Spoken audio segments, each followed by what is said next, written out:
الحمد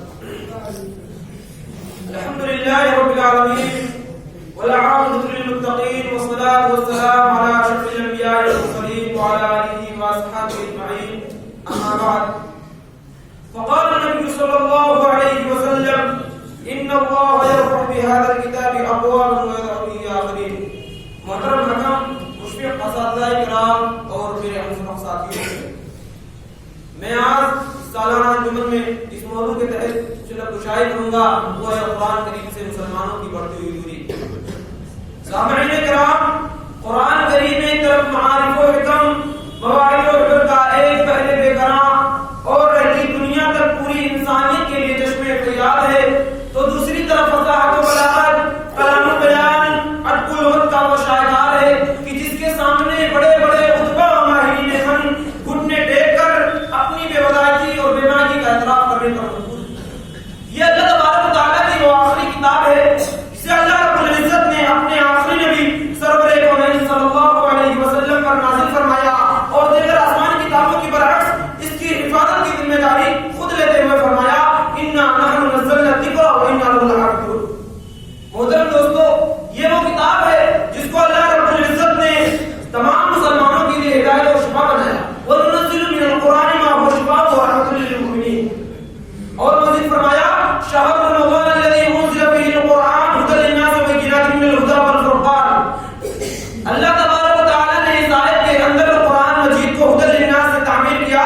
معلوم ہوا کہ قرآن مجید تمام مسلمانوں کے لیے ہدایت ہے، چاہے وہ کسی بھی طرح کا انسان ہو، کسی بھی مذہب کا رہنے والا ہو. اور وہ کیسی ہدایت اللہ تبارک و تعالی نے اس کی بھی صراحت کر دی.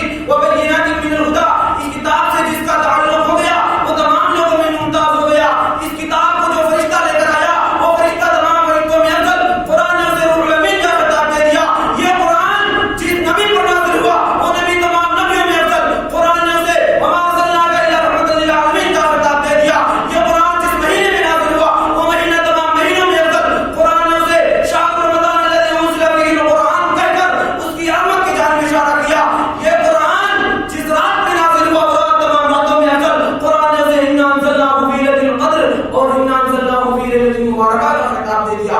یہ قرآن جس امت پر نازل ہوا وہ امت تمام امتوں میں افضل. قرآن نے اسے کنتم خیر امة اخرجت للناس تأمرون بالمعروف وتنهون عن المنکر وتؤمنون بالله کہہ کر خیر امت کا خطاب دے دیا.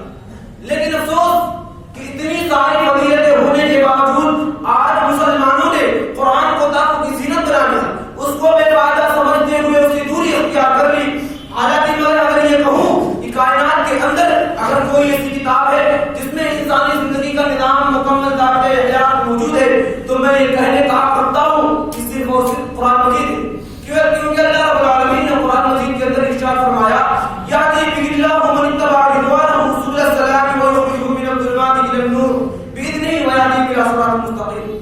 محترم دوستو، قرآن مجید کے اندر ادنا سے ادنا تر، حقیر سے حقیر تر مخلوق، مچھر، مکھی، مکڑی، شہد کی مکھی، چونٹی، حتیٰ کہ حیوانی نجس کتے کی مثال کا آنا اور ظالم و جاہل باغی مسلط قارون و حامان، یہاں تک کہ خدائی دعویدار فرعون کے نام کا ہونا، یہ سب حق نہیں بلکہ قرآن ہی کے الفاظ میں ہے. وما يعقلها الا العالمون اور انما يتذكر اولو الالباب کی مصداق قابل ذکر جملہ امور اہل العقل اور ارباب عقل دانش کی طرح موعظت کا سامان موجود ہے. فاعتبروا یا اولي الابصار اور قرآن مجید کو پڑھنا، اس کے معانی و مطالب کو سمجھ کر پڑھنا یہ کوئی عمل محال نہیں بلکہ نہایت آسان کام ہے. لہذا گزارش یہ ہے کہ ہم تمام مسلمان زیادہ سے زیادہ قرآن مجید پڑھنے اور اس کے معانی و مطالب کو سمجھنے. اگلا بات یہ قرآن مجید کو زیادہ سے زیادہ پڑھنے کی توفیق بخشے. آمین.